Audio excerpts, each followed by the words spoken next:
Sir, এই নিন চাবি।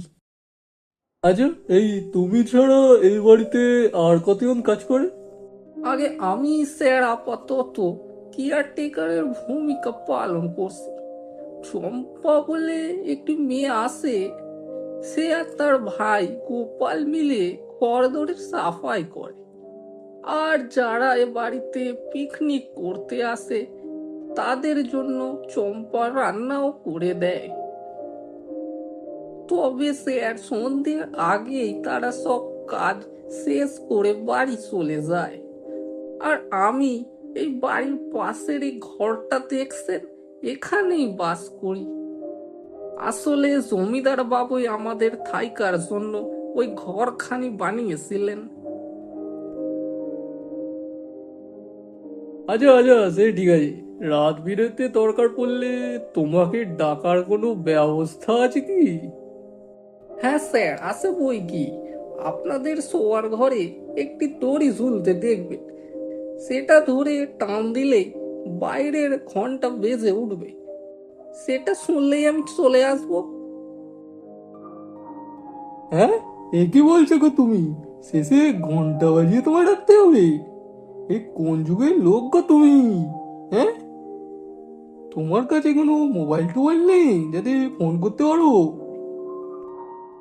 হ্যাঁ, আছে স্যার। তবে বুঝতেই পারছেন, এই গ্রাম অঞ্চলে টাওয়ার কানেকশন একদম ভালো না। হ্যাঁ, বুঝলাম। তা তুমি কি এখনই চলে যাবে নাকি? আরে না না স্যার, তা কেন? আপনারা কি খাবেন বলুন, চম্পাকে দিয়ে সেটা বানিয়ে আপনাকে ঘন্টা খানেকের মধ্যে পৌঁছে দিয়ে যাব। এটা শুনে রবিন ওর বন্ধু অসীমের দিকে তাকিয়ে বলল, কি হে, রাতে কি খাবে? এরকম ব্যবস্থা জানলে খাবার কিনেই নিয়ে আসতাম আসার পথে। আরে, এত চিন্তা করছিস কেন? ও তো বলছে রান্না করিয়ে নিয়ে আসবে। তাহলে কি খাওয়া যায় মেনুটা তুই ডিসাইড কর। বেশি কিছু বলার দরকার নেই বুঝলি। একটু লুচি, পাঠার মাংস আর একটু শরীর গরম করার পানীয় হলেই চলবে, কি বলিস? রবিন কেয়ারটেকারের দিকে তাকিয়ে বলল, কি হে, এ যা যা বললো হবে তো? হ্যাঁ হ্যাঁ স্যার, কেন হবে না, আমি নিয়ে আসবো খন।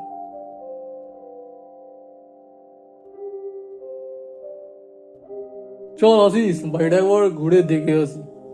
এরকম জমিদার বাড়িতে থাকার সুযোগ তো আর বারবার হয় না। তারপর না হয় যে ঘরটা আমাদের দিয়েছে সেটিতে গিয়ে একটু তাস পেটাও, কি বলিস? হ্যাঁ, তাই করি চ। ঘরগুলোর সামনে লম্বা বারান্দা পেরিয়ে রবিন ও আশিস বাড়ির দোতলায় উঠে গেল। পুরোনো দিনের গঙ্গার ধারের জমিদার বাড়ি, কত রকম অজানা স্মৃতি জড়িয়ে আছে এই বাড়ির সাথে। শোনা যায় অনেক পুরুষ ধরেই নাকি জমিদাররা এই বাড়িতে বসবাস করত। তারপর একদিন কোনো এক পুরুষ শহরে গিয়ে বাড়ি করে ও সপরিবারে সেখানেই চলে যায়। তারপর থেকে অনেক বছর এই বাড়িটি পরিত্যক্তভাবেই পড়েছিল। তবে কিছু পুরুষ পর ওই পরিবারেরই এক ছেলে, যে এখন বর্তমানের বাড়ির মালিক, সে এই বাড়িটিকে মেরামত করে ও বাড়িটিকে ভাড়া দিচ্ছেন পিকনিক করার জন্য। বাড়ি ঘোরার পর্ব শেষ করে ঘরের ভেতরে পা দেওয়ার পর ওদের দুজনের মনে হতে লাগলো যেন সত্যি জমিদার আমলে এসে গেছে তারা। ঘরের ভেতরে তারা দেখে বেশ একটি বড় খাটে পরিপাটি করে বিছানা পাতা, তার সাথে আছে বালিশ, গোলবালিশ, চাদর, কোনো কিছুরই অভাব নেই। আর তারা দেখলো ঘরের ভেতরে দেওয়ালের গায়ে লাগানো অসুন্দর বাতিগুলি টিম টিম করে জ্বলছে ও সব মিলিয়ে এক মায়াবী পরিবেশ তৈরি করে তুলেছে। এরপর ওরা দুজন বিছানায় বসে তাস পেটাতে আরম্ভ করলো। বেশ কিছুক্ষণ এভাবে তাস খেলার পর রবিনের খুব জোরে বাথরুম পেতে শুরু করলো। দাঁড়া অসীম, খুব জোর বাথরুম পেয়ে গেছে বুঝলি, একটু বাথরুম করে আছি, তারপর আবার খেলবো। বাথরুমটা ঘরের লাগোয়াই ছিল। রবিন বাথরুমের ছিটকুনিটা খুলে দরজা ঠেলা দিল, কিন্তু দরজাটা খুলল না। অনেক চেষ্টা করার পর তবে দরজাটা খুলল। ও দরজা খোলার সাথেই যেন ঘরের ভেতর থেকে একটা ঠান্ডা হাওয়া বেরিয়ে এলো। বাথরুম সেরে রবিন আবার তাস নিয়ে বসেছে, তখনই দেখল যে কেয়ারটেকার খাবার নিয়ে হাজির। স্যার খাবার এনেছি স্যার। স্যার এখানে খাবেন নাকি নিচের ডাইনিং রুমে সাজিয়ে দেবো স্যার? আহা, আবার নিচে গিয়ে যাবে, এখানেই সাজিয়ে দাও তো, খেয়ে নি দুজনে মিলে। তারপর কেয়ারটেকার ওই দুজনকে মাটিতে খাবার সাজিয়ে দিল। ও খাবার হাতের সামনে পেয়ে গপ গপ করে তারা খাওয়া আরম্ভ করলো।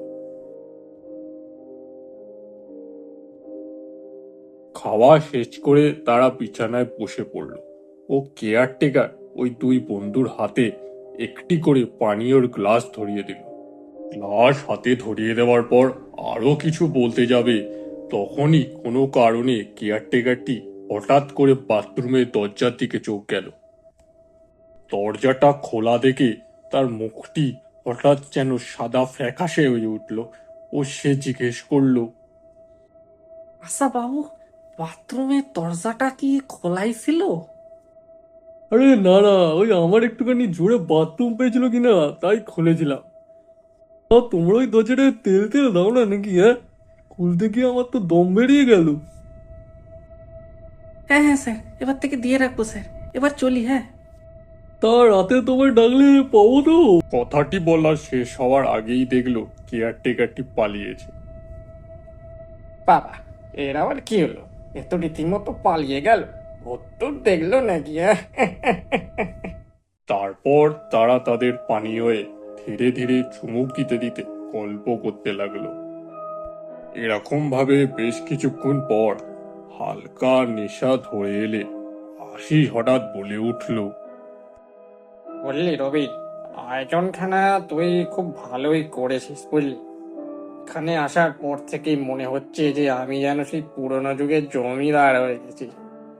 কিন্তু একটা জিনিস কিন্তু তুই মিস করে গেছিস।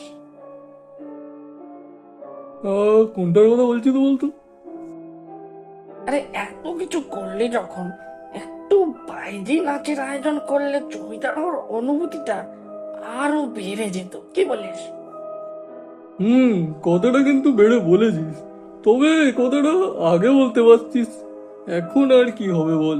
তুই যদি একটু আগেও বলতিস তাহলে ওই কেয়ারটেকারটাকে নয় বলতাম, ওর ওই কে চম্পা নাকি আছে না, ওকেই নিয়ে আসতে আমাদের মনোরঞ্জন করাবার জন্য। হ্যাঁ, কি বলিস? বেড়ে বলেছিস রবি না? ওদের হাসি থামার আগেই হঠাৎ করে ঘরের আলোটা নিভে গেল। যা, এ তো লোডশেডিং হয়ে গেল। এখানে রাত বিরাতে এরকম লোডশেডিং হয়? এই কথা তো কেয়ারটেকারটা আমাদের একবারও বললো না। দাঁড়া, ওর সালা আমি পয়সা কাটবো দেখবি। হুম, তবে যাই বলো, এরকম বাড়িতে আলো জ্বলে গেলে একটা কিরকম গা ছমছমে অনুভূতি হয়, তাই না? হ্যাঁ, তুমি ভয় ভয় পাচ্ছ নাকি? হ্যাঁ, আরে না না, হয় না। তুই সেই আগের মতো বিধুকে বিধু রেখলি? হ্যাঁ, ওদের কথার মাঝেই ঘরের মধ্যে কিসের যেন একটা শব্দ শোনা গেল। ওই রবিন, কিসের আওয়াজ হলো বলতো ওটা? আওয়াজ কোথায়? আওয়াজ আমি তো কোনো আওয়াজ শুনতে এলাম না। তুই শুনতে পাচ্ছিস না কি বলছিস? আওয়াজটা এবার স্পষ্ট শোনা যাচ্ছে। কান পেতে শুন, একটা ঘুঙুরের শব্দ। ওই আওয়াজটা রবিনও শুনতে পেল। তারপর ওরা ওই আওয়াজটাকে মন দিয়ে শুনতে লাগলো ও বুঝতে চেষ্টা করলো যে আওয়াজটা কোথা দিয়ে আসছে। ও তারা কিছুক্ষণের মধ্যেই বুঝতে পারলো যে আওয়াজটা বাথরুমের ভেতর থেকে আসছিল। তাই ওরা দুজন বাথরুমের দিকে তাকালো। দোকানে বেশ কিছুক্ষণ থাকার ফলে তাদের চোখ অন্ধকারে অনেকটা সয়ে এসেছিল। তাই তারা দেখলো বাথরুমের ভেতর থেকে একটা সাদা শাড়ি পরা মেয়ে বেরিয়ে আসছে। আর সেই মেয়েটির পা দিয়েই ঘুঙুরের আওয়াজ আসছে। এই দেখে দুজনে ভয়ে বিছানা থেকে নেমে পড়ল ও মেয়েটি ধীরে ধীরে তাদের কাছে এসে দাঁড়ালো। রবিন ভয়কে পাত্তা না দিয়ে জিজ্ঞেস করলো, এ কে কে আপনি? কিন্তু তা সত্ত্বেও রবিন দেখলো তার আওয়াজ ভয়ে কেঁপে কেঁপে উঠছে। রবিনের কথা শুনে মেয়েটি হঠাৎ হেসে উঠল। সে কি তোমরা একটু নর্তকী চেয়েছিলে? এখন আমায় দেখে ভয় পাচ্ছ কেন? আমি তো এসেছি তোমাদের মনোরঞ্জন করতে। কে কে ডেকেছ তোমায়? আমরা তো তোমায় ডাকিনি। চলে যাও এখান থেকে। এখন মিথ্যে কথা বলে আর কি হবে? নাচ দেখতে চাও তোমরা? হ্যাঁ, এমনই ভাবে লম্পট জমিদারটাও চেয়েছিল আমার নাচ দেখতে আসতে চাইনি বলে ওরা আমায় জোর করে তুলে এনেছিল। আর নাচবো না বলেছিলাম বলে এই বাথরুমের ভিতরে নিয়ে গিয়ে গলা টিপে মেরে দিয়েছিল। আরে সেটা তো আর আমরা করিনি, আমাদের ছেড়ে দাও। দেখো আমরা তো তোমাকে চিনিও না, আমাদের মেরে তোমার কি হবে বলো? চেনো চেনো, তোমাদের রক্তে আছে নারীদের নিয়ে ফুর্তি করো।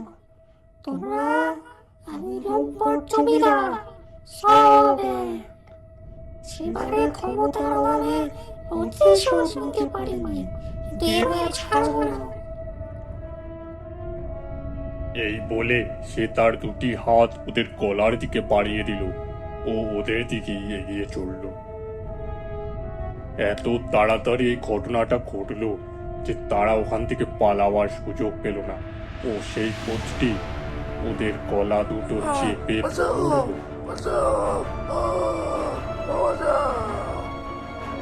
প্রবীণ ওই ভূতটির হাত ছাড়াবার অনেক চেষ্টা করলো, কিন্তু পারল না এবং কিছুক্ষণের মধ্যেই ওদের দেহটা নিস্তেজ হয়ে পড়ল।